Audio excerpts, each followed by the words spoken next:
Hi, my name is Julie. I have learned a lot throughout this course about Christian leadership. Christian leadership is the act of serving and influencing others with Christ in the center. And so I have always been in public school. Growing up, I was in public school, and I knew that my teachers believed in something.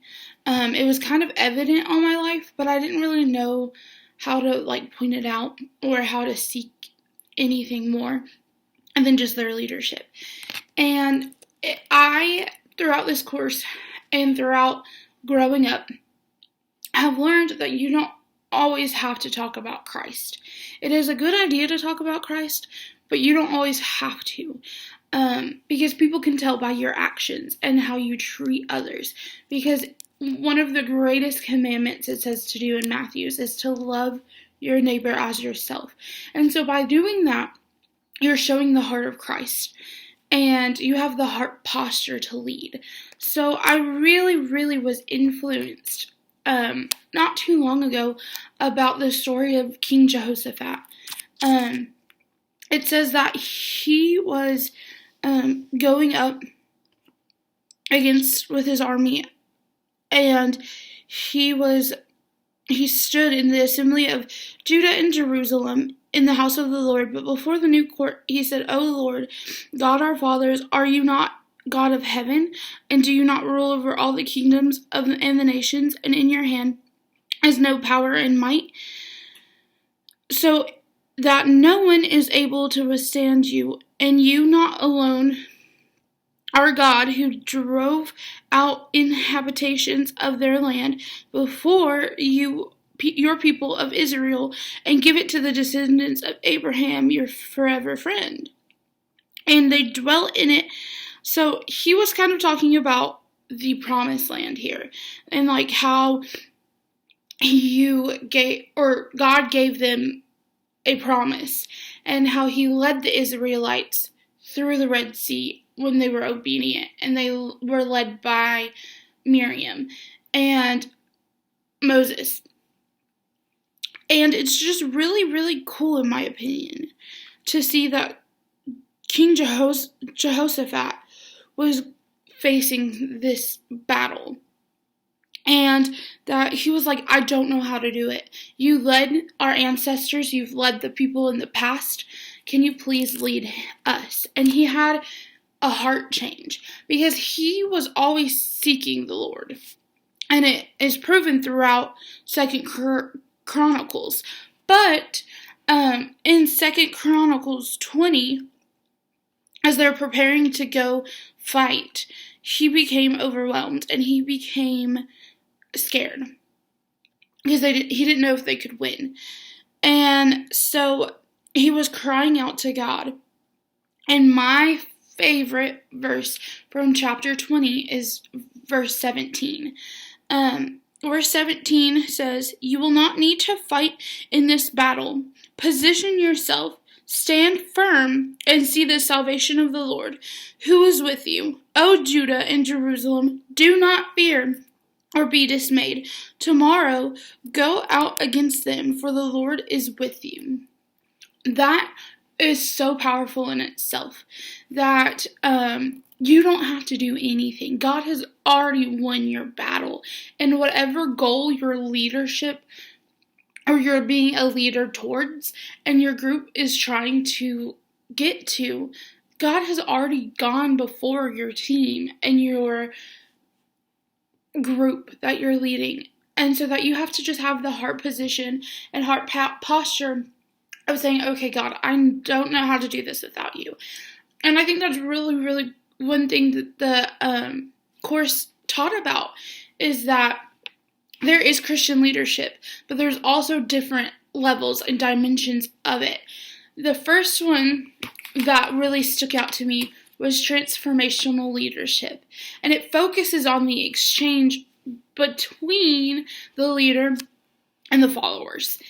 And that's what Jesus did. Jesus did not like being kind of out with the masses or out. He honed in on the 12 disciples. And he was like, if I know that they get this and what I'm teaching and what I'm telling them is true, that they can change thousands of lives, which is what he did. Don't get me wrong, he loved doing God's work, and he wanted to show people who he was and who he is. But he just stuck with that group and was like, if I can change their lives and if I can transform them into something bigger than it'll be great. And then another one was authentic leadership, and that breaks down into two different processes: interpersonal process and intrapersonal. So interpersonal is the relationship between the follower and the leader. And then the intrapersonal focuses on the leaders. And so I think that's really, really neat to look down and to break down, because I know I keep going back to Jesus, but he was the ultimate leader, and especially Christian leader.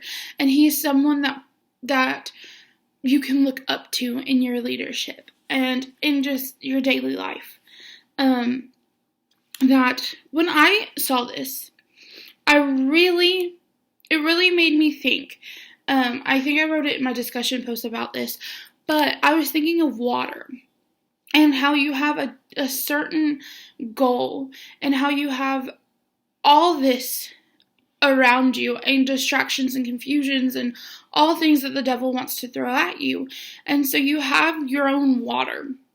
And so you put cold water and hot water in the same pot.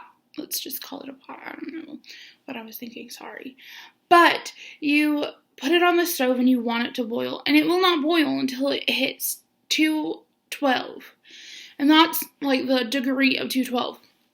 And so you are just letting it boil, and you're letting it boil, and you get the momentum of boiling in Christ. And then you have little distractions that come in, which are like cold water. And so you take the boiling water that has hit the on fire point of God, which is 12 or 212, and you let the enemy put cold water in it, which is also going back to heart position. Because if you are truly led by the Spirit, the distractions won't matter.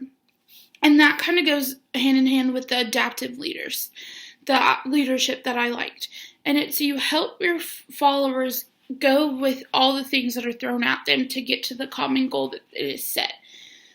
So the last leadership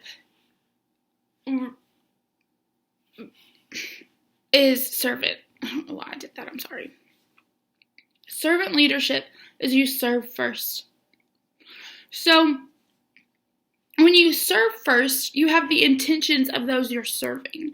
So if you go to John in the Bible, you can see that they took the Last Supper. Let me get to John. I'm just flipping all over him. Okay. So especially John 13. So in John 13, they just took the Passover. So they so Jesus predicted his death, and he ate his last meal with the disciples. Not the last meal. Yes, it is. And so he was with them, and the disciples, and he has poured everything into the disciples. He was like, if these 12 men get it, then they get it, and they'll change everything. And so in Matthew 13, he washes the feet of the disciples. And last night, my pastors had a volunteer dinner. So if you volunteered at our church, you had like this volunteer banquet dinner where they honored you and honor what you've done, because you have to have working parts, and everybody's important in a church, and everybody's important in what you do to the end goal. And so they were kind of talking about Matthews and how you have to love others before, and like you love yourself, and that is truly the connection between Christ and his followers. But also it goes on, they went on to talk about feet washing and how if you're a true servant heart and your heart position is completely submitted to God, that you won't care about where their feet has been. You only look at where it's going. And so they took the time, and them and staff of our church washed the feet of the volunteers, which was so personal and so integrative. And how that what they've been teaching and what they've been doing went hand in hand with servant leadership. And how that when Jesus did it, he knew where their feet has been, because they wore sandals a lot of the time, so that meant that their feet were gross. Just putting that blank, they were gross.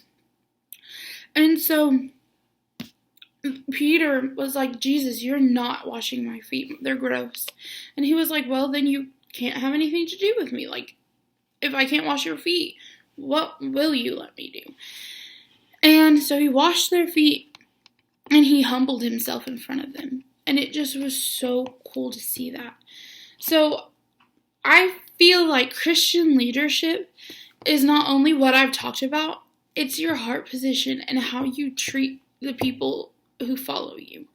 So with that being said, I really enjoyed this semester, and have a great day.